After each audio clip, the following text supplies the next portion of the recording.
Ég heiti Salvör og býð ykkur hjartalega velkomin á þennan kosningafund ráðgjafahóps umboðsmanns barna.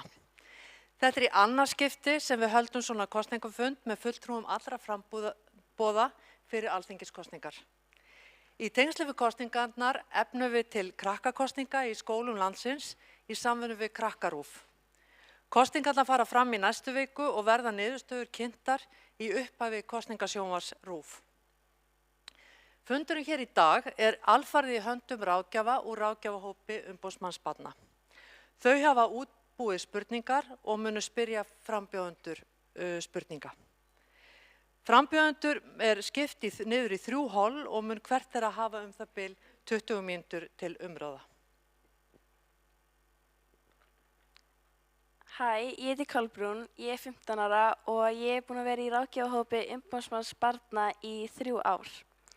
Það sem við gerum í ráðgjafahópnum að berjast fyrir réttindum barna. Ráðgjafahópur umboðsmanns barna fundar nokkrum sinnum í mánuði og við tökum þátt í ýmsum ráðstefnum reglulega yfir árið og öðrum viðburðum þar sem fjallað um börn og ungmenni. Við hittum stjórnmálafólk eins og til dæmis núna. Einnig hittum við aðra ráðamenn Íslands og ræðum mikilvæg málefni. Við vinnum líka fjölbreyttum verkefnum sem stuðla vitundarvakningu barna og ungmenna varðandi réttindi þeirra. Gjörið þið svo vel.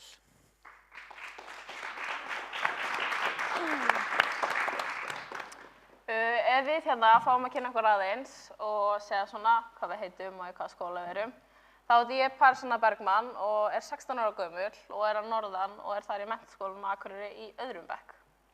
Ég heiti Dagur Björgvin Jónsson og ég 16 ára og ég í framhaldsskólanum í Mosfellsbæ.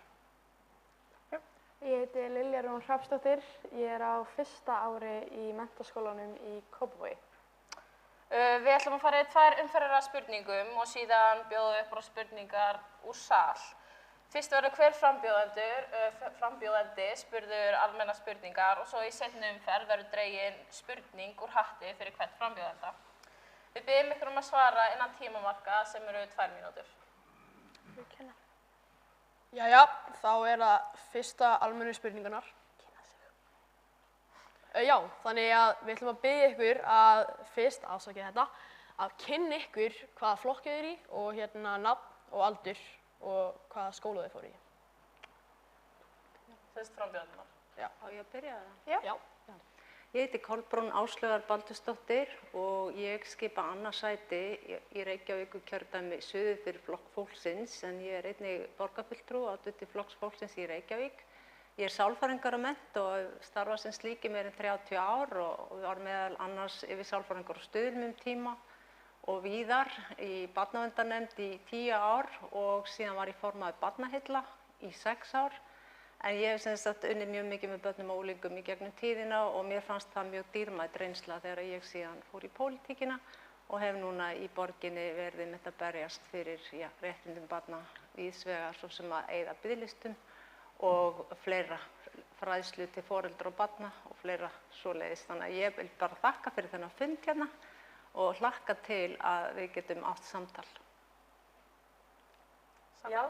Ég heiti Sanna Magdalena Mörtudóttir og 32 ára, fædd árið 1992 og býð mig fram fyrir Sósíalistaflokk Íslands og mér hefur verið treyst fyrir því að leiða þetta framboð núna í þessum kosningum, svona áherslurnar og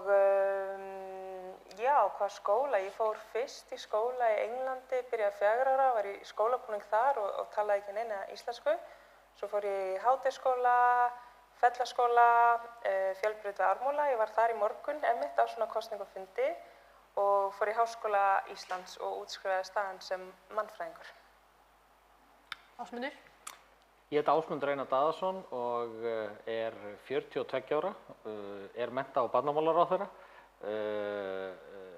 hér fyrir Framsókn Fjöldi skóla sem ég hef verið, ég er nú ansi mikið, ég var í 7 grunnskólum og í 2 löndum og síðan var ég í 2 framhaldsskólum og svo í háskóla við Landbúnaðarháskólann á Hvanneyri. Já, mjög flott. Fyrst eru almennar spurningar sem við ætlum að spyrja ykkur og fyrsta spurningin er fyrir Ásmund.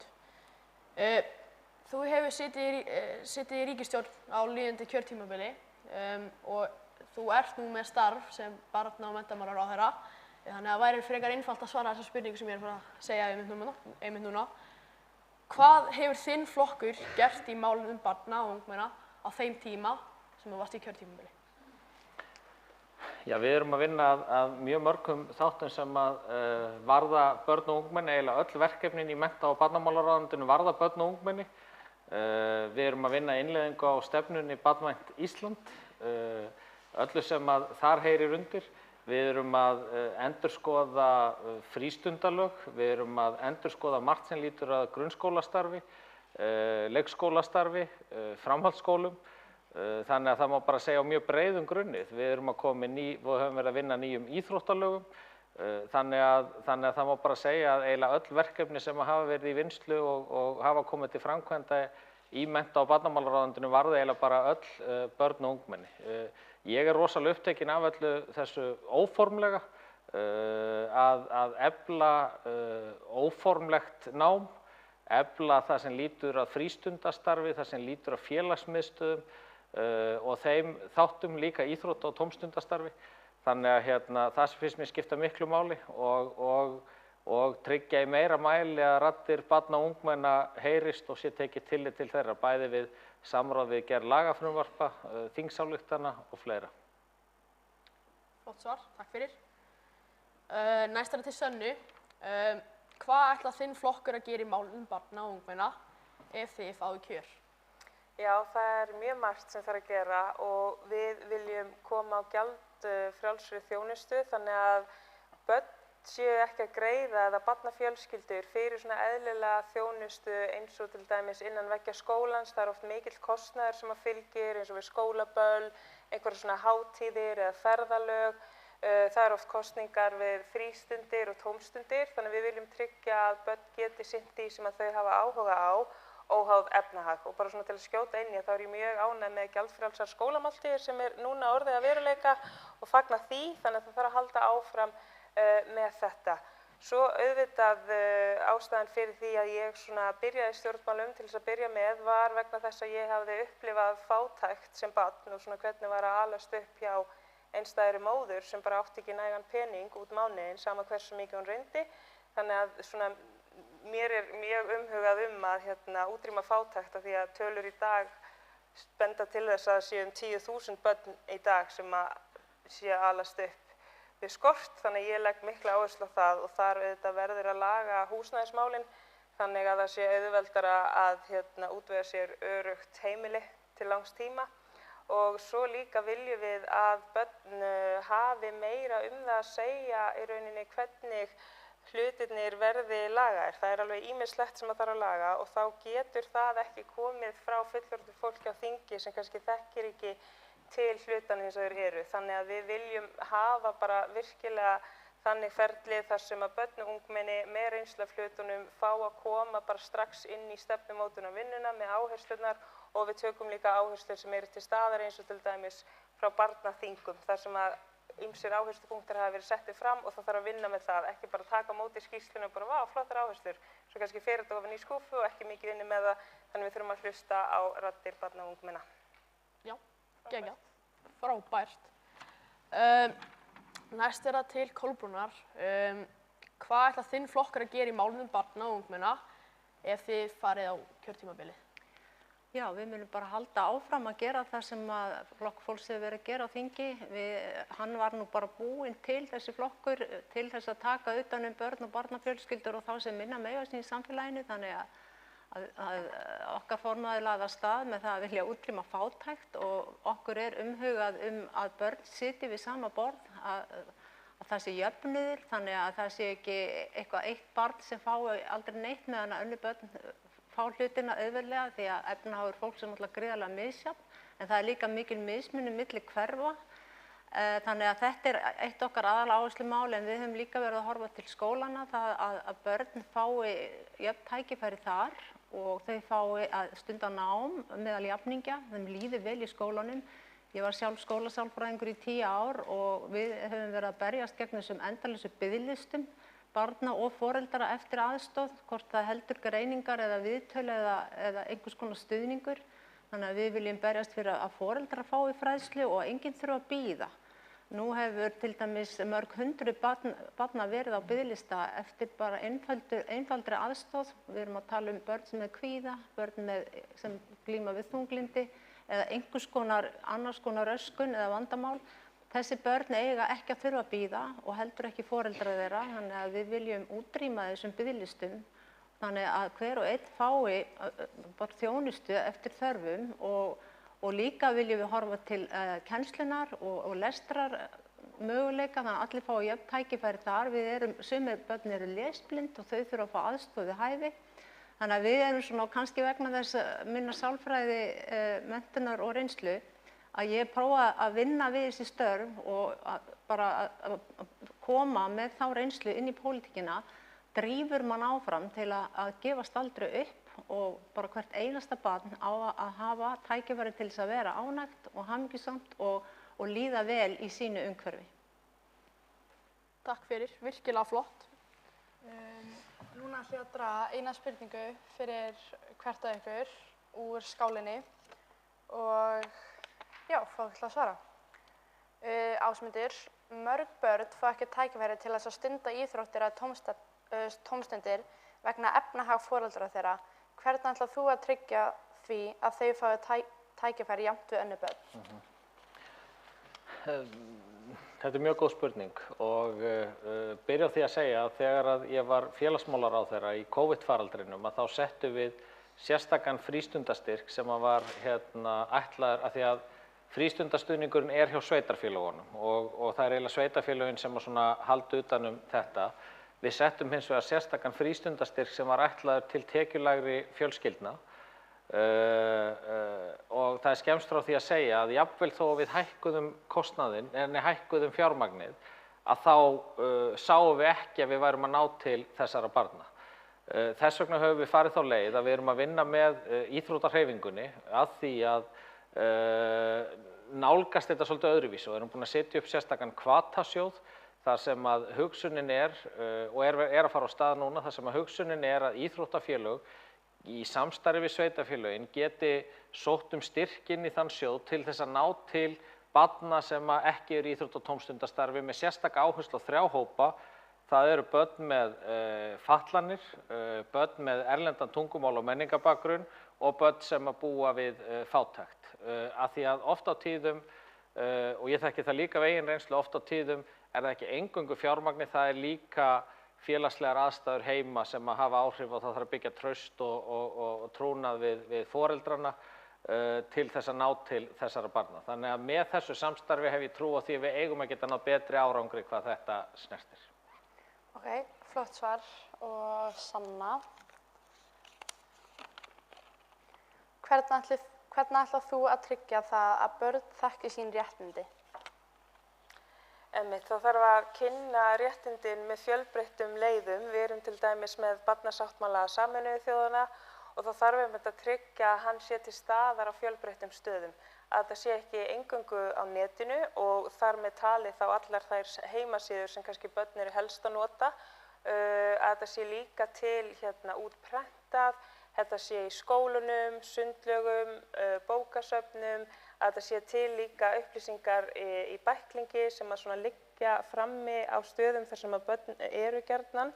Og svo myndi ég halda að vera líka mikilvægt einmitt að stofnanir, opinberar stofnanir séu duglegar bara að láta vita og leitast við að ná til barna og ungmenna til að athuga hvort þau séu meðvituð sín réttindi. Af því það er ekki nóg að þau séu í rauninni til staðar. Það þarf einmitt sífellt að vera að kynna þetta, sífellt að vera að leggja þetta fram, fjalla þetta, taka til dæmis þemafundi eins og kannski inn í skólum eða félagsmiðstöðum, frístundaheimilum eða einmitt með svona fundum og ég held að það sé mjög mikilvægt einmitt að stjórnmálafólk sitji líka á dagskrá, bara svona reglulega upplýsingafundi og standi sig í því að vera bara sífellt að kynna á ólíkum tungumálum, á auðlesnu máli, af því að við vitum að það ekkert eitthvað svona eitt box að ganga fyrir alla og það ekki ein leið sem að nær til allra. Þannig ég held líka að geti verið gott að taka svona reglulega fundi þar sem er fókus á eitthvað eitt og bara hei, vitið þið af þessu, svona virkar þetta. Og svona kynna nákvæmlega og komið svona dæmasögur. Mér finnst það persónulega virka vel fyrir mig, þannig í staðinn fyrir að fara bara yfir, þetta eru þín réttindi, að setja upp eitthvað svona dæmasögur hvernig það virkar í reynd. Og svo síðasta spurning áður við fáum spurningar úr sal. Kolbrún, telur þú að ný borgarlína sé góð nýjung í samgöngumálum á Íslandi, sérstaklega þegar tekið er tillit til barna? Við erum í miklum vandræðum með samgöngumál. Eins og kannski við öll vitum, sitjum hérna föst í umferðinni og bílum fer fjölgandi. Það er alveg sama þó að reynt sé að koma með aðra valkosti, en ég hef verið mjög ánægð með að líka þeim sem hjóla, þeim fer fjölgandi, en síðan þurfum við náttúrulega að gæta öryggis vegfarenda, gangandi vegfarenda. Borgarlínuverkefnið er einn valmöguleiki. Hann mun nú sennilega ekki koma til kannski á meðan ég lifi, en þetta samt allt svona að koma. Þannig að Flokkur fólksins hefur aldrei beinlínis sett sig upp á móti borgarlínu. Þetta er samt gríðarlega dýrt verkefni og já, ég sé alveg fyrir mér að borgarlínan geti orðið ágætis valkostur ásamt öðru. Á sama tíma þurfum við samt að virkilega laga almenningssamgöngur sem er strætó. Og það hefur verið okkar baráttumál að vilja styrkja strætó og strætó muni náttúrulega þurfa að ganga áfram sem hliðar samgöngumáti við borgarlínu. En áfram þurfum við auðvitað að bara sjá til þess að fólk sé að komast sinna leiðar án mikilla tafa og bara af öryggi. Þannig að það er kannski aðalatriði að allir sé að geta komist milli staða bara á eins öruggan hátt og hægt er. Því miður hafa verið orðið núna alvarleg umferðarslys og það sem að okkur vantar snjalljósavæðingu í borginni. Það er gamaldags kerfi, það er í gangi. Við þurfum að snjallvæða göngubrautir, við erum að laga lýsingar og annað slíkt til þess að fólk getur komist áfram á öruggum hætti. En borgarlínuverkefni, ég sé alveg fyrir mér að því miður er náttúrulega borgarlínan aðeins á þéttingarreitum og þessar íbúðir á þéttingarreitum eru mjög dýrar íbúðir. Þannig að fyrir efnaminna fólk og fátækt fólk þá er ég ekkert endilega að sjá fyrir mér að það fólk fá tækifæri til að búa nálægt borgarlínu og það er miður því að ég vil líka þá sjá borgarlínu vera fyrir alla. Flott svar, flott svar. Spurningar úr sal? Já, við ætlum að bjóða það upp á eina spurningu úr sal í hverju holli til þess að halda tímamörkunum. Ég heiti Guðlaug, ég er að vinna hjá umboðsmanni barna. Já, þannig að spurningu úr sal. Einhverjir krakkar sem er með einhverja spurningu? Já? Af hverju er Ísland ekki með heildstæða ungmennastefnu? Hvern viltu spyrja? Já, ég þarf ekki mækinn. Það liggur fyrir þannig að við höfum verið að ungmennastefna er eitthvað sem ég held við eigum að setja okkur. Við höfum verið að leggja áherslu á það núna að endurskoða æskulýðslög og allan umgjörð frístundageirans vegna þess að mér finnst einhvern veginn að þegar við erum ekki einu sinni búin að lögfesta frístundastarf barna sem er ekki lögbundið í dag, að þá eigum við að byrja á því og það var svona það sem við lögðum upp með að ætla að gera á þessu kjörtímabili. Vorum tilbúin með lög um frístundastarf og lögfestingu þess upp að 20 og ætluðum samhliða að setja á stað nýja sjóði og annað sem átti að lögfesta þar og svo sæi ég fyrir mér í framhaldinu við færum í ungmennastefnu. Þannig að það var bara vegna þess að við mátum það þannig að þetta væri fyrsta verkefni og svo ættum við að fara í stærri stefnu og ná þá yfir meira aldurspil í rauninni. Má ég spyrja eina? Til Sönnu, þú talar til þess að fræða börn meira sín réttindi og svoleiðis og setja barnasáttmálann og bókasöfn og allt svoleiðis, en nú til staðar er svoleiðis í flestum skólum eru þessi barnasáttmálablöð út um allt. Það eru náttúrulega til réttindaskólar og þá innleiðir skólinn barnasáttmála mjög vel inn í efnið. En ef það er alveg töluvert vel núna, ætlið þið ekkert að gera eitthvað annað til þess að koma því áfram ef þetta er svoleiðis nú? Ég held að fyrsta væri einmitt að halda fleiri svona fundi og athuga bara hver staðan er, taka smá svona könnun á því bara til barna og ungmenna, bara þekki réttindin og hvaða réttindi og svona hólfaskipta dálítið upp eftir því og bregðast á við niðurstöðum og heyra einmitt hugmyndir frá ykkur hvernig þið myndu í rauninni vilja komið svo á framfæri. Af því ég held einmitt að kannski við hinum megin sem ekki endilega með svörunum hvernig sé best að koma þessum upplýsingum á framfæri. Þannig ég held að það væri mjög athyglisvert að bara kanna í rauninni hver vitneskjan er og bregða síðan við út frá því. Og svo má líka velta fyrir sér hvort að kannski ungmennafélög séu nægilega vel styrkt til þess að geta svona haldið utan þetta og haft umræðu þessa hluti. Af því við vitum oft að það þarf náttúrulega rými til þess að geta haldið svona fundi, það þarf einhvern stað til að koma saman og funda og svona leggja áherslu á í rauninni hvað skref þurfa að taka næst og svo þarf líka bara fjármagn í þetta allt. Þannig að það er eitthvað sem maður myndi líka velta fyrir sér í þessu samhengi, hvort það þurfi ekki að efla það.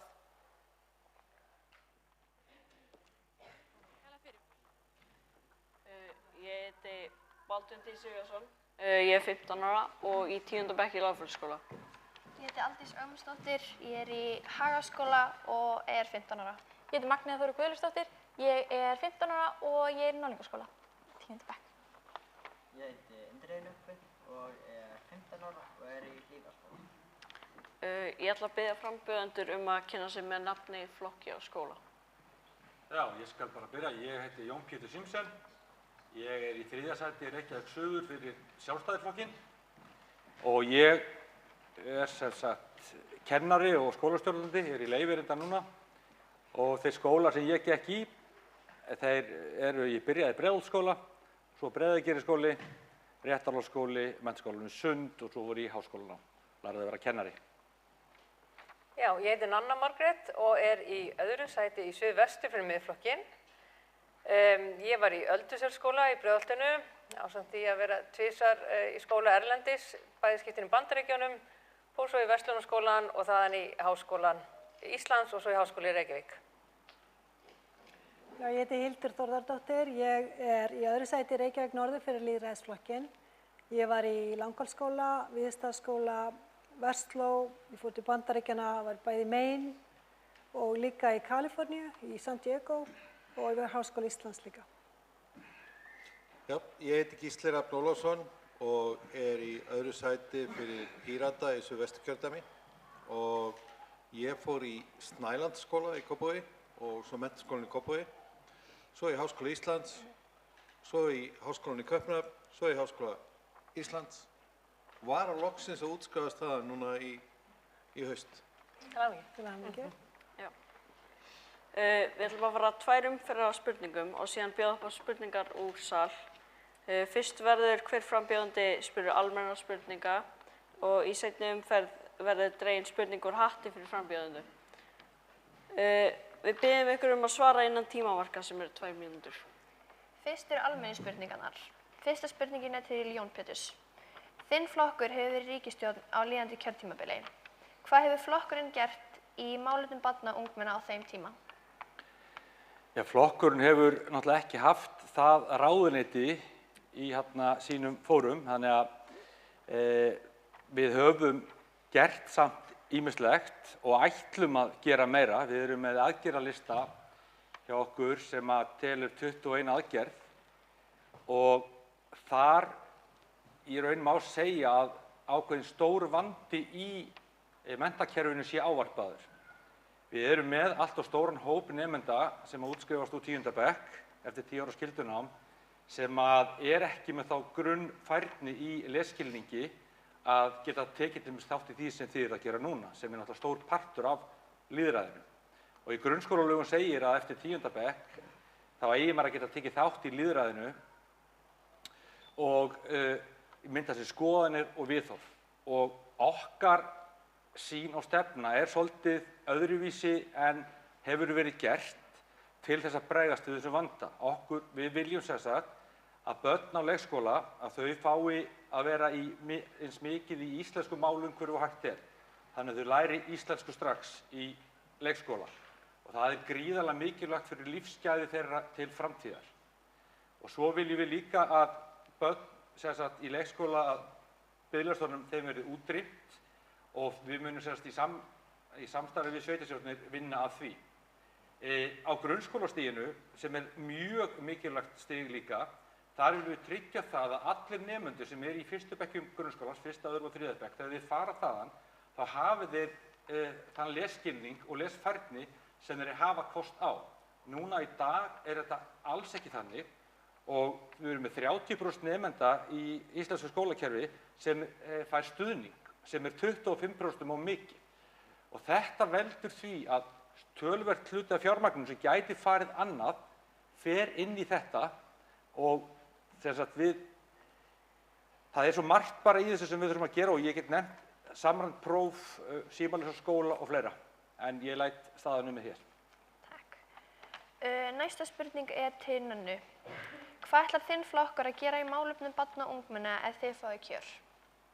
Já, stór spurning, heilt yfir.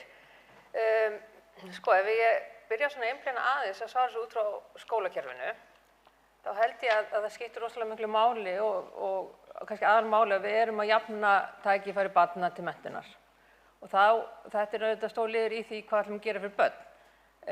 Ef þau fá jöfn tækifæri þá snýst það ekki bara jöfn tækifæri í Íslandi, það snýst líka það að þau fá jöfn tækifæri á við nemendur erlendis. Til að mynda að þá þurfum við að hafa samræmt próf sem gefa börnum og Íslandi eitthvað viðmið hvar við stöndum okkur. Því að við viljum heldur ekki dragast aftur úr gagnvart öðrum. Gagnvart því sem við viljum gera fyrir börn, það er alveg klárlega þannig að það vantar að bæta í geðheilbrigðismál. Við sjáum það bara hvort sem það er út frá eftir COVID eða eitthvað aðrar ástæður að það þarf að bæta þar í, það þarf að við þurfum að eiginlega bara öllum sviðum, það þarf að samræma. Við þurfum að samræma heimilið, við þurfum að samræma gagnvart heimili og skóla, við þurfum að bæta inn í heilbrigðiskerfið, þarf að koma nær. Þannig ég myndi segja að þessi samræming sem maður var búið að tala að ætti að eiga sér stað hérna, þar sem að kannski er einhvers konar einn staður sem að börn geta leita til, foreldrar geta leita til að bæta hag barna, virki. Það virkar ekki í dag og þetta er svona, ég reyna svona, þetta er stór spurning mappið inn að þarf að vera staði þar sem að það er hægt að ná utanum bæði vandatækifæri, menntun barna til að samfélag fara að virka aftur fyrir börn og fullorðna og alla. Næsta spurning er til Hildar. Hvað ætlar þinn flokkur að gera í málefnum barna og ungmenna ef þið fáið kjör? Já, við ætlum að auka úrvalið í skólum landsins, hafa líka einkaskóla og alls konar skóla sem að geta komið á móts við hina ýmsu hæfileika eins og sum börn þurfa meiri aðstoð og önnur börn eru kannski búið með allt heimanámið og fá ekkert auka nám. Peningurinn mun fylgja barninu, þannig sjáum við það, og svo opnum við bara fyrir þá skóla sem vilja stíga fram eða vilja, fyrir nýja skóla. Annað er að í sambandi við kvíðann og þunglyndi á börnum þá er ekkert skrítið að mörg börn bíða við kvíða og þunglyndi þegar foreldrar eru kannski óöruggir með fjárhagsstöðuna, þannig að bara það að lækka vexti og bæta húsnæðisvanda foreldrarna, þannig að fólk sé ekki alveg á bara heljarþrem með að greiða af húsunum sínum, það hlýtur að hjálpa líka börnunum. Þannig að við fókusum rosalega mikið á að lækka vextina og taka húsnæðisverð úr vísitölunni svo að lánin sé ekki alltaf að hækka. Nú annars erum við líka lýðræðisflokkur og það þýðir að við viljum lýðræði og við viljum bara samtal fólksins hvernig við viljum leysa máli. Þannig að við viljum meira beint íbúalýðræði og að fólk hafi meira að segja málefni í landinu. Til Gísla. Hvað ætlar þinn flokkur að gera í málefnum barna og ungmenna ef þið fáið kjör?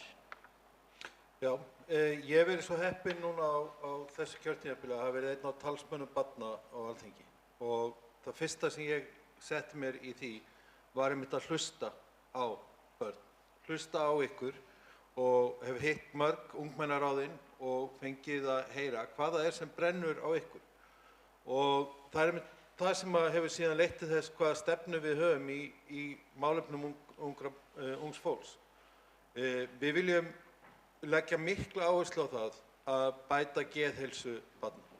Við gerum það með því að gera sálfræðiþjónustu til dæmis mjög aðgengilega, gera hana ókeypis og virkilega hafa hana inn í skólum þannig að það sé virkilega auðvelt fyrir börn að fá aðstoð.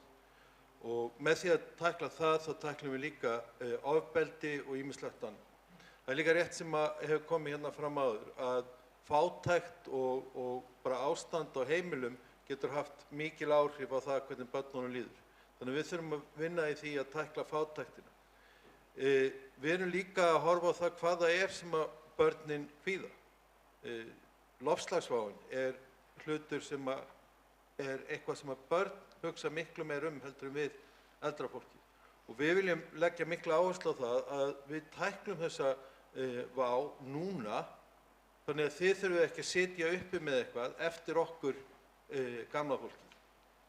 Og að lokum þá langaði mig að nefna það að eitt af því sem við höfum líka heyrt mikið frá ykkur það að við eigum að vera að hugsa börn, öll börn, sama hvaðan þau koma. Þar með talið þau sem koma hingað að flýja stríð og fátækt og annað. Þau eiga líka mannréttindi, rétt eins og þið. Nú mun ég draga spurningar hérna úr skálinni og ég mun spyrja 2 af ykkur og ég byrja þá Jón Pétri. Hvernig geta stjórnvöld beitt sér fyrir meiri vitundarvakningu barna á skaðsemi samfélagsmiðla? Já, þetta var sérlega góð spurning því að eins og við vitum öll að kvíði, depurð, þunglyndi, einmanaleiki hefur aukist mjög mikið. Og flokkar flestir, að maður eiginlega allir tala um það að reyna að taka á þessum vanda með einhverjum hætti og auka aðgengi að sálfræðiþjónustu og öðru slíku. En við horfum aðeins á þetta svona tvíþætt. Að sjálfsögðu viljum við auka sálfræðiþjónustu og hjálpa þeim sem eru komin í kvíðann og depurðina. En það þarf að grípa sem sagt til forvarna. Það þarf að byrja áður en fólk fær hérna kvíða. Fyrir 15 árum síðan var ástandið ekki svona. Og hvað hefur breyst á þessum tíma? Það er akkurat það sem spurningin sem ég fékk. Það er þessi samfélagsmiðlar sem þið hafið öll í símanum ykkar og þið hafið aðgang að símanum í raun allan sólarhringinn. Flesta daga í skólanum getið þið haft hann nema skólinn er símalaus. Síðan á daginn heima í okkur og svo bara langt fram á kvöld. Og það sem þarf að gerast það að sýna fram á og við sem stjórnvöld, alveg svo við ræðum tóbak og nikótín og annað slíkt, þá þarf að búa til raunvísindalega sönnuð myndbönd sem sýna fram á skaðsemi þess að vera í skjánum svona lengi eins og ungt fólk og reynda fullorðið fólk nú til dags. Þetta ein mesta vá sem við stöndum frammi fyrir. Þetta það sem veldur alveg gríðarlegum kostnaði í samfélaginu í formi, og ekki bara hjá börnum og unglingum, heldur líka fullorðnum. Það þessi kvíði og að vera haldinn kvíða, það minnkar lífsgæði töluvert mikið. Þess vegna þurfum við bara að muna það, við þurfum að fara í forvarnir. Það er ekki bara það að við látum bara alla verða kvíðna og svo björgum við málunum, eða reynum að bjarga málunum eftir á með mjög miklu dýrari aðferðum og aðferðum sem ekki eins líklega til að skila árangri sem eru þá með sálfræðinga. Við þurfum að fyrirbyggja að kvíðinn komi til staðar, þannig verður líf barnanna miklu betra og okkar allra í heild. Takk fyrir þetta. Nú spyr ég Nönnu.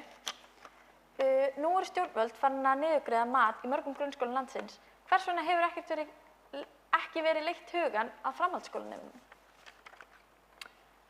Já, hvers vegna hefur ekki verið, ég veit ekki alveg hvað stjórnvöld hafa verið að gera, hvort það hafa leitt hugann að þessu. En ef ég ætti kannski gíska á eða segja kannski hvernig þetta horfir mér, þá var þetta stórt skref með grunnskólana og ég held í raun og veru að svarið sé kannski bara einfalt, að það sé byrjunin og það verði næsta spurning, það sem við viljum, niðurgreiða matinn í framhaldsskólum og niðurgreiðan hafa gjaldfrjálsan, þetta bara umræðaseldi sem eigi eftir að fara fram og mér finnst líklegt að hún fari fram fyrr en seinna og til að svona, því þetta var kannski frekar stutt svar eða svona ákveðin bara spurning þetta málefni, langaðum bara rétt að bæta við sem hann sagði með að grípa börn áður en kannski eitthvað sem við sjáum fram á gæti orðið vandamál áður en við séum farin að þurfa leita hjálpar. Þá dæmi eins og með skjánotkunina. Ég held að ég hafi verið á ég held að séu 5-6 ár sem ég var á ráðstefnu, ég held að vera heimil og skóli og þá voru bara mjög afgerandi tölur að stúlkur myndi fara fram úr strákum hvað varðar að skjáfíkn. Að því strákar áttu þá, þetta var mjög erfitt, þeir voru mikið í tölvuleikjum og þeim leið illa og þarna var sýnt fram á, ástandi verður þannig að stúlkur munu upplifa mikinn kvíða, þetta verður mikið vandamál. Þetta fyrir mörgum árum síðan. Þannig að þarna hefði átt að grípa boltan. Hárrétt. Já, bara takk. Takk fyrir. Ég ætla að draga úr skálinni, þetta eru rétt hér. Þannig að ég að spyrja Hildi.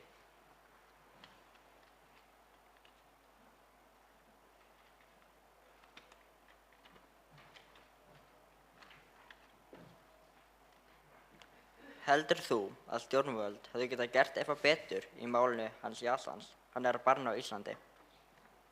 Hvaða máli segirðu? Jasan. Ég verð að viðurkenna, ég fylgdist ekki með því, en ég get ímyndað mér, ertu að meina þessi sem var fluttið til Spánar? Ég held það. Hann var í hjólastól. Sem var með... Hann var með dúsinn. Já. Hvað finnst mér hans mál? Ég heyrði að hann hefði getað fengið rosa fína þjónustu á Spáni. Þannig að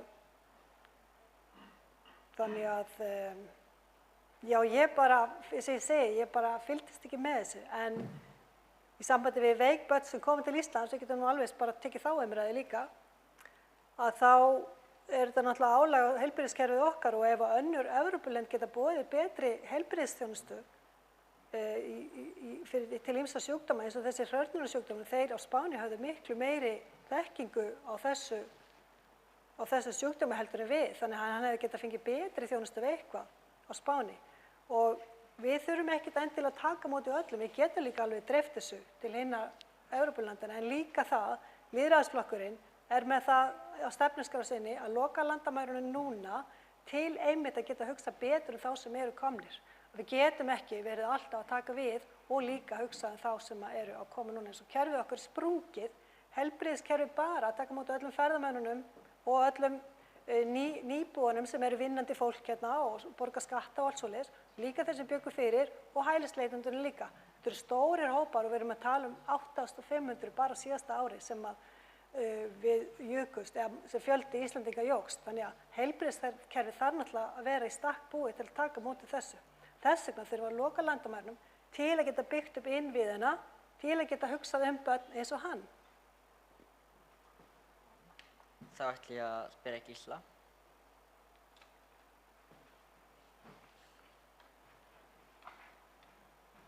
Hvernig viltu efla og styrkja starf Stuðla og annarra sambærilegra stofnana? Já, takk fyrir þessa spurningu, Indriði.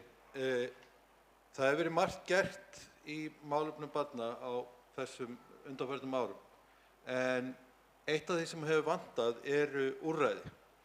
Það er orðið meira fylgst með þetta farsældarfrumvarp og annað, það gerir það verkum að það eru fleiri málastjórar og fleiri svona aðilar sem eru að taka þátt í barnaverndarkerfinu. En það sem að fólki sem er í þessum er að sinna þessari þjónustu kvartar yfir er að úrræðin, það hvernig við getum tekist á við hlutina, að þar vantar fjármagnið. Þannig við viljum setja miklu meira fjármagn, ekki bara eins og ég talaði áðan í geðheilsuna strax í upphafi, heldur líka að setja fjármagn í úrræði. Og þar viljum við byggja það upp í samvinnu við fagaðila sem að þekkja hvaða aðferðir eru bestar og vinna líka með aðilum eins og umboðsmanni barna og annað til að tryggja að við séum að gera þessa hluti á réttan máta. Það er sorglegt í dag að það vantar úrræði og þegar slæmir hluti gerast eins og einhverjir glæpir fyrir börn þá eru þau sett í einangrun upp á Hólmsheiði og það er bara alls ekki eitthvað sem við getum sætt okkur við. Þarna þurfum við að hugsa um það hvernig við tæklum þessi mál og það hefur verið allt og lítið gert í úrræðunum sjálfum og miklu meira verið að vinna í bara ferlinu og öllu umgjörðinni í kringum.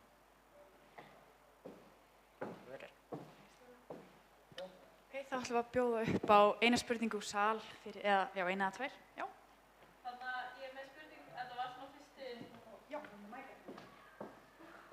Þetta var svona fyrst til Jón, en svo datt Nanna með hendnana, já, með í umræðina. En þið talið sérst skjánótkunina eins og þið viljið bara útrýma henni alveg úr skólanum. Ég sérst kemur frá Akureyrarbæ og var þar í vinnuhópnum með starfshópnum kallast þetta að búið til samræmda reglur í Akureyrarbæ skjánótkun í grunnskólum Akureyrarbæjar og núna eru það reglur að þetta eru ekki símalausi skólar en það er svona símafrí í skólunum og síðan núna hefur það gengið mjög vel en þar er enginn að tala um að útrýma þetta alveg en það þið talið að þetta er vont fyrir alla og þú veist þeim er alveg rétt en að þið viljið útrýma öllu eins og þau vitið mjög vel núna þá eru allir á elstastigi með tölvur þau sem eru í miðstastigi, þau eru náttúrulega með iPada, ætla að útrýma öllu þessu og fara aftur 50 ára aftur í árin og allir eru með bláa penna. Þegar við erum núna komin árið 2024 og þegar síminn er bara núið okkar, en þið ætla að fara að útrýma öllu þessu. Ég skal svara þessu. Skjáir það bara sýnt fram á það í til dæmis UNICEF-skýrslunni að því meiri skjánotkun því minni námsárangur. Það er bara svona ákveðin svona staðreynd sem rannsóknir sýna. Þannig að þú notar skjái þá er líklegra að þú náir ekki ákveðin námsárangri. Það er líka bara svona sálfræðileg námssálafræði hvernig þú lærir. Ef þú skrifar eitthvað niður þá ertu miklu líklegur til að muna hlutin og vita hvað þú átt að gera. Heldur en þú notar skjáin og getur afritað heilu textar, límt inn, þýtt og búið til alls konar verkefni sem líta mjög vel út, svokallað umbúðanám, en það er ekkert innihald í því eða afar takmarkað. Þetta hafa skólar partur af því að stór hluti nemenda í grunnskólum er á þeim stað sem eru núna, er þetta, nákvæmlega þetta, og síðan að því þeir eru út að spá hvort ég viljum útrýma skjáum, það sem ég vil og bara sjálfstæðisflokkurinn að það verði ekki símar á nemendum inn í skólanum. Vegna þess, leið þú komið síman, þá koma frímínútur, þá fara 99% í síman, félagsfærnin minnkar, félagsfærnin er þjálfun. Alveg svo það sem þið eru að gera hér, þetta tengir allt þjálfun. Ef við tölum saman, þá þjálfumst við því, núna á fólk, við erum prófað að hringja með fullt af fólk undir 30, þá er erfitt með að svara í síman eða þekkir ekki símanúmerið. Fólki yfir 30 er miklu líklegri til að gera það. Þannig að skjáir eru að mörgu leyti þannig að þeir eru svona dulbúin hætta, auðvitað er það að nota síman í næst og það hefur nýst mér gríðarlega vel í kosningabaráttunni, en þeir eru ekkert erindi inn í grunnskóla þar sem þeir eru að læra grunnfærni og gengur út af lesskilning sem er svona hornsteinn lýðræðis og ef þið haldið að þið þurfið símana, þá spyr ég til hvers? Mér langar að bæta bara við sem það er allan hægt að fara inn á Facebook í tölvunum.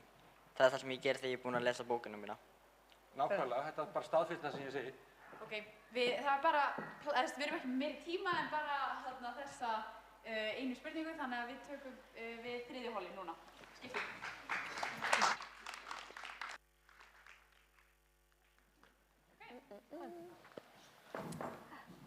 Við ætlum að byrja að kynna ykkur og svo ætlum við að fara yfir ykkur. Ég ætla að byrja. Ég heiti Sigtryggur Máni Guðmundsson og ég er 15 ára og ég er í Garðaskóla. Ég heiti Steff, ég er 13 ára og er í Réttarholtsskóla. Ég Fannar Logi Valdór Sigurðsson, ég 17 ára og í Fjölbrautaskóla Suðurnesja. Ég ætla núna að biðja frambjóðendur að kynna sig með nafni, flokki og skóla. Bara hægri til vinstri. Já, ég heiti Jón Gnarr og ég hérna fyrir Viðreisn. Ég búinn að vera í svolítið mörgum skólum og fara svona alls konar óhefðbundnar námsleiðir og byrjaði í Fossvogsskóla, þar sem var svona minn barnaskóli. Reyndar byrjaði ég á leikskóla á barna- og unglingageðdeildinni á Dalbraut og svo í Fossvogsskóla og í dag með mastersgráðu í sviðslistum. Ég heiti Dagbjört Hákonardóttir og ég alþingiskona Samfylkingarinnar og ég býð mig fram hérna í Reykjavík Norður. Já, ég ætla að byrja líka á leikskólanum. Ég gekk í leikskóla sem var svona spítalaleikskóli hérna í Reykjavík og svo gerðist ég innflytjendabarn í Danmörku, þannig ég prófaði að vera það. En svo var ég í 2 grunnskólum í Kópavogi, í menntaskólum í Hamrahlíð og ég útskrifaðist sem lögfræðingur frá Háskóla Íslands 2010. Ég heiti Finnur Ríkard Andrason og oddviti Vinstri grænna í Reykjavík Norður. Ég gekk í Hörðuvallaskóla, leikskóli í Hafnarfirði og svo í Víðistaðaskóla. Svo flutti ég 10 ára til Belgíu og var þar og kláraði grunnskóla þar. Flutti svo til Sviss og kláraði framhaldsskóla þar. Flutti svo til Hollands og kláraði háskóla þar og flutti svo til Íslands fyrir ári síðan. Ok, hann vinnur. Það alls konar skóla sem ég hef gengið í.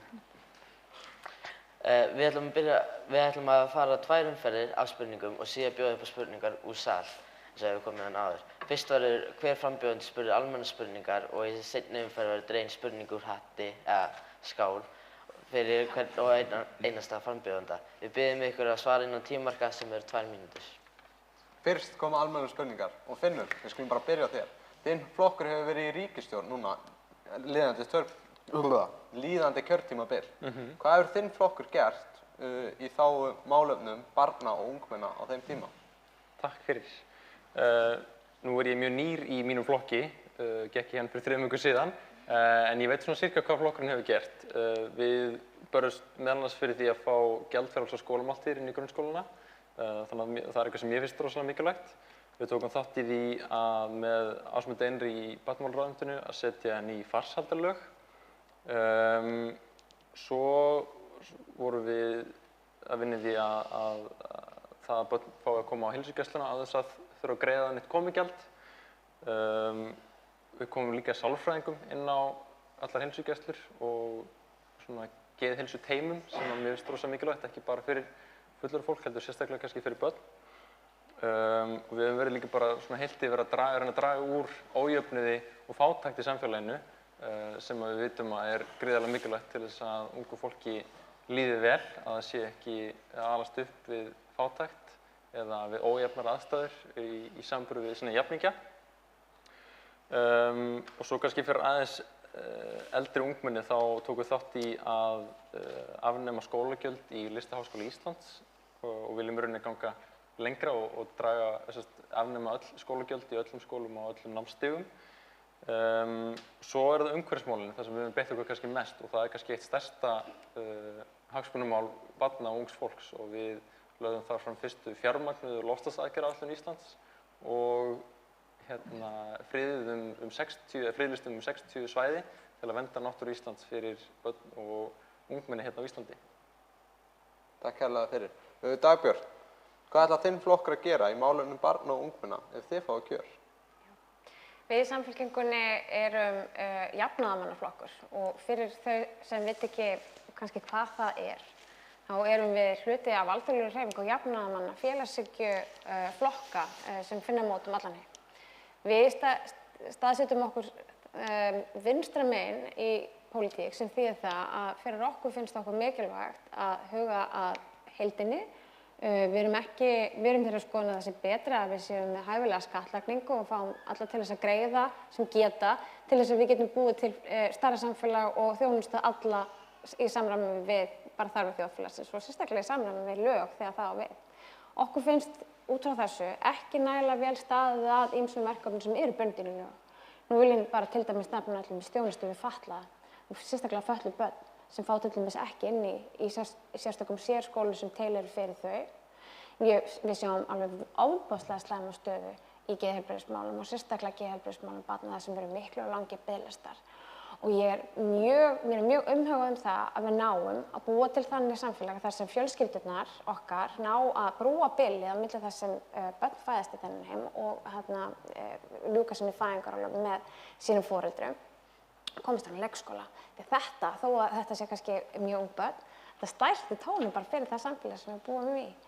Og við í Samfylkingunni leggjum til dæmis mjög mikla áherslu á það að allar fjölskyldur sem eru með börn á heimilinu fái betri barnabætur eins og á Norðurlöndunum sem taka minna tillit til þess til dæmis hvað mamma og pabbi eru með tekjur vegna þess að þetta er svo ofsalega gott jöfnunartæki til þess að foreldrar geti staðið straum af öllum þessum útgjöldum sem hvíla meira á barnafjölskyldunum en öðrum. Og þetta hefur góð efnahagsleg áhrif á sem flesta og í samræmi við það sem samfélag sem við í Samfylkingunni sjáum fyrir.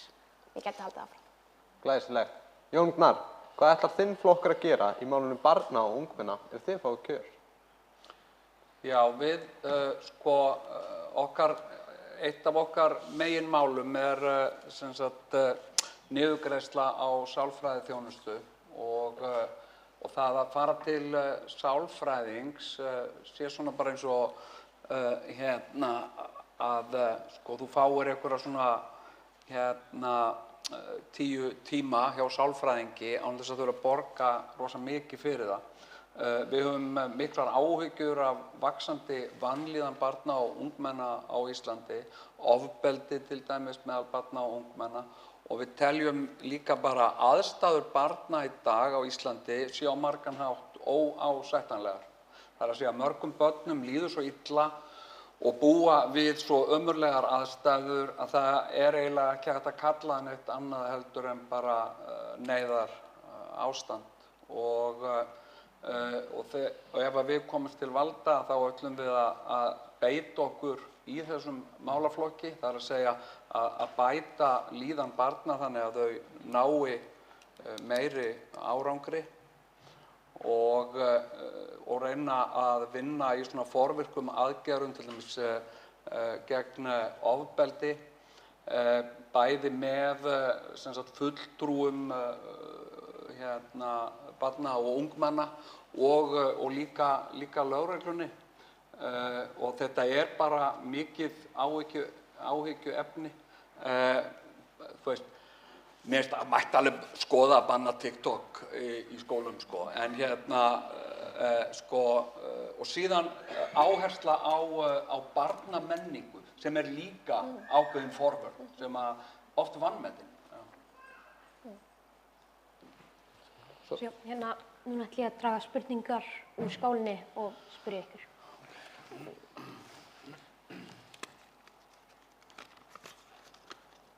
Jón Gnarr, hvað ætlar þinn flokkur að gera til þess að stytta biðlista í sálfræðisþjónustu og læknisaðstoð fyrir börn? Við í Viðreisn, við erum bara með slagorðið, styttum þessa biðlista og það hefur náttúrulega mjög mikið með þessa niðurgreiddu sálfræði þjónustu að gera. Það er að segja að börn komist til sálfræðings og svo er ég bara sjálfur verandi einstaklingur með ADHD og lesblindu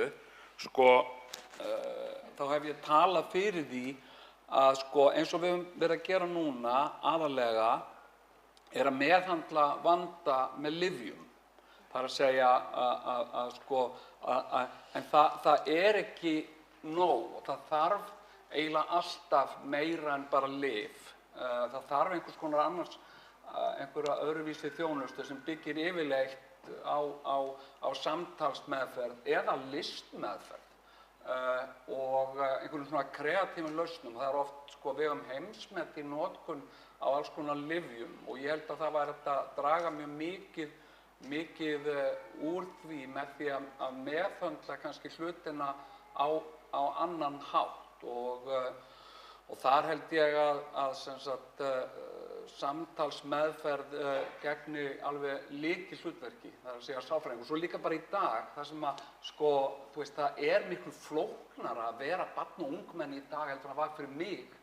Það er svo mikið áreiti og það er svo miklar upplýsingar og þess vegna finnst mér við líka bara, við þurfum svolítið sálfræðinga til að vinna með foreldrum og börnum að betri líðan.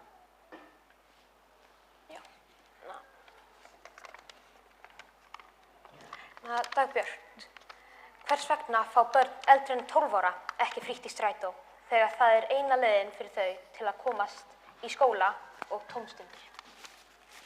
Góð spurning, Steff. Ég vildi óska þess að ég hefði kannski vilja svari við þessu, svona út frá samfylkingunni og nú tala ég ekki reynda fyrir hönd borgarstjórnarflokksins vegna þess að núna er verið að kjósa til Alþingis og það er aðeins annað en þetta er samt, við getum samt alveg blandað þessu alveg saman. Mér finnst í prinsipinu mikilvægt að krakkar búi við frelsi, sérstaklega til þess að komast á milli staða. Og ef ég á að lýsa minni persónulegu skoðun og ég veit að margir eru sammála mér innan flokksins, þá held ég að það sé fullkomin forsenda til þess að niðurgreiða meira eða gera hreinlega vera gjaldfrjálst fyrir börn að komast á milli staða með almenningssamgöngum. Við höfum til dæmis talað mikið fyrir því að reyna að gefa fólki sem er hérna í háskólanum svoköllan U-passa, sem því að þú ert í háskólanum og þá fáir frítt í strætó. Það mun létta mikið á bara bílaumferð í borginni. Í þessu sambandi, og ég ætla aðeins að skjóta þessi, umferðin er svo stórt loftslagsmál og ég hef til dæmis lagt fram frumvarp á þinginu mikilvægt þess að í borginni sé til dæmis hægt að raða betur inn á leikskólanum út frá því að börn fá að vera á sama leikskólanum og foreldrar þurfa ekki að keyra borgarhlutann á milli til þess að koma börnunum sínum sitthvort leikskólann. En núna komum við kannski kjarnanum sem er það og út frá því sem hann Jón var að segja, sem ég veist svolítið mikilvægt í þessu, að allt kostar þetta peninga. Það er allt í lagi. Það er verkefni okkar í stjórnmálunum að taka skattpeningana og segja hér erum við svona mikið, þetta eru verkefni sem við ætlum að velja að fara í og það er bara eins og þegar við erum að ákveða bara hvað við ætlum að kaupa í jólagjafir og fyrir hvað mikið, það verður aldrei hægt að gera allt sem maður vill. En það skiptir máli að stjórnmálaflokkarnir sem þið veljið og munu koma til með að kjósa, sjá fyrir sig hvernig þeir ætla að skipta peningunum á milli og þið eða að spyrja þeirra spurningar líka. Ekki bara af hverju er þetta ekki ókeypis, heldur bara hvernig ætlar þú að fjármagna þetta, skiljið það. Og svo er það til Finns.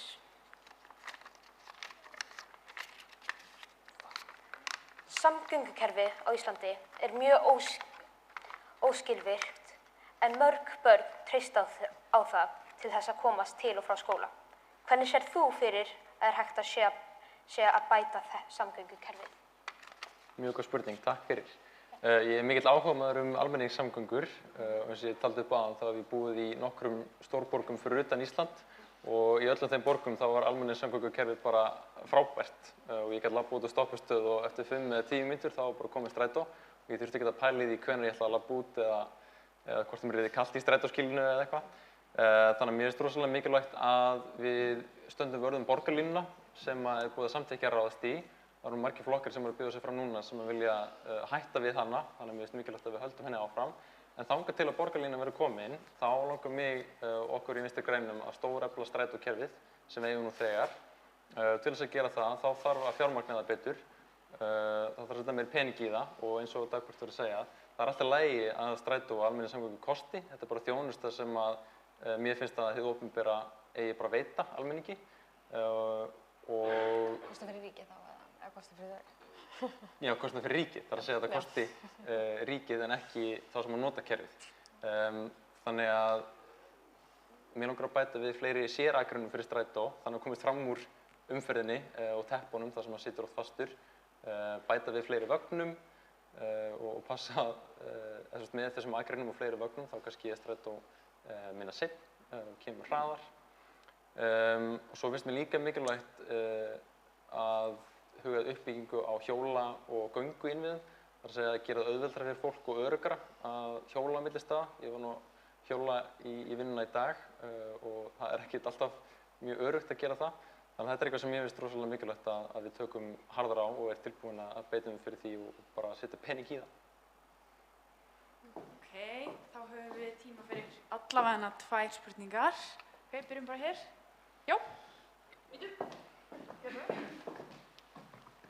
Já, Jórgnar, hvað ætlar Viðreisn að gera til að gera ungu fólki kleift að taka þátt í húsnæðismarkaðinum? Já, einmitt, sko, það sem við náttúrulega viljum fyrst og fremst gera, að það er að koma böndum á ríkisreksturinn, það er að segja reksturins opinbera og hagræða í þeim rekstri. Við teljum að hann sé orðinn allt of umfangsmikill og með því náum við að lækka verðbólgu og þar af leiðandi vextina líka og skapa svona stöðugt ástand, svona efnahagslegan stöðugleika sem er grundvöllur fyrir allri uppbyggingu og þegar hann er kominn þá er hægt að fara að gera bara alls konar og við viljum gera þetta líka sem sagt með því að selja lóðir sem að ríkið á sem standa í rauninni ónotaðar og nýta þær undir byggingu á húsnæði og teljum að þetta byggjast ná 2500 til 3000 íbúðir þannig að já, það er svona forgangsmál. Ég er með spurningu til Jóns. Eru þið með á ykkar stefnuskrá málefni hinsegin ungmenna? Finnst ykkur mikilvægt að tryggja öryggi og velferð þeirra? Fyrirgefðu, ertu til að segja því, ég heyri svo illa. Eru þið með á ykkar stefnuskrá málefni hinsegin ungmenna? Finnst ykkur mikilvægt að tryggja öryggi og velferð þeirra? Bara algjörlega. Viðreisn er bara alveg snar hinsegin flokkur og þetta er bara mál sem skiptir okkur gríðarlega miklu máli og við setjum á oddinn og við viljum vinna kerfisbundið gegn þeirri til dæmis afturför sem hefur átt sér stað og er að eiga sér stað í málefnum hinsegins fólks á Íslandi, dreifingu á fölskum upplýsingum og fordómum sem við viljum vinna gegn með upplýsingum og fræðslu. Einu viðbót. Ekki til Jóns. Þetta er reyndar frekar almenn spurning, ekki til neins svona, en höfum við efni á því að bara bæta við þarna strætóvögnum eða smíða lestir, er það hægt? Ég kannski gripi boltan fyrst. Það er bara mjög vel hægt. Það að reka þjónustu fyrir almenning, hvort sem það er skólar eða heilbrigðiskerfi eða almenningssamgöngur, þetta kostar allt. Þetta er allt þjónusta sem við viljum geta veitt og viljum geta veitt öllum óháð bakgrunni og efnahagsstöðu. Þannig að við Vinstri grænum tölum fyrir því að við sækjum peninginn þangað sem hann er í samfélaginu og er ekki að nýtast almenningi til góðs. Og þá erum við að tala kannski allra ríkasta fólki í samfélaginu að þeir einstaklingar greiði meira í okkar sameiginlegu sjóði til þess að við getum byggt upp öflugri kerfi eins og sterkari almenningssamgöngur, hvort sem það er að efla strætó núna á næstu 5-10 árunum eða byggja upp borgarlínu til lengri tíma eða byggja lest út á Keflavíkurflugvöll. Það er allt eitthvað sem ég myndi vilja gera. Þannig að það er vel hægt að gera það og fjármagna það. Kannski ég fá aðeins að skjóta inn í og bara takk fyrir frábæra spurningu. Mér finnst þetta líka bara beint við að spyrja svona vegna þess að þetta eru rosalega háar tölur sem við heyrum borgarlínuna og meiri háttar framkvæmdir, hvort sem er jarðgöng út á landi eða hvaða nú er. Ég held að við höfum bara alls ekki efni á því að búa við óbreytt ástand. Það er svona 99 bílar koma út í umferðina á hverjum einasta degi og það sem kannski bara einn situr í bíl og það myndast sífellt lengri raðir hérna af bílum sem eru að margir hverjir bara fara 3 kílómetra en búa samt til mikla mengun, mikla óreiðu og óhreint á loftið okkar. Ég held að það sé mikilvægt að við tökum okkur saman sem þjóð, út af því að það þarna ákveðin sveitarfélög, við nefnum engin nöfn, Jón hefur gert það áður, sem eru kannski ekki að fjárfesta eins og það ætti að vera að gera í strætókerfinu okkar, sem reiða sig bara ekkert á kerfin, sem geta bara sagt, nei, við erum bara hérna og þið getið bara haft þennan strætó og við tökum ekki þátt í þessu. Á meðan, og hverjir setja eftir með sárstenni? Það eru ungu krakkarnir sem þurfa á þessu frelsi að halda til þess að komast á milli staða. Mig langar svo gjarna til þess að búa til framtíði fyrir ykkur, þar sem þið getið sagt bara, herri, veistu það, ég ætla bara að eyða peningunum mínum í eitthvað annað en að kaupa bíl vegna þess að þetta sem er búið að búa til handa mér, þetta sem þau hérna gerðu 2024, það bara virkar mjög vel fyrir mig. Það, þú veist, ég vona að okkur lánist það. Ok, þá þökkum við kærlega fyrir fundinn og fundið slitið. Það ekki? Takk fyrir okkur. Takk fyrir. Góð spurningar.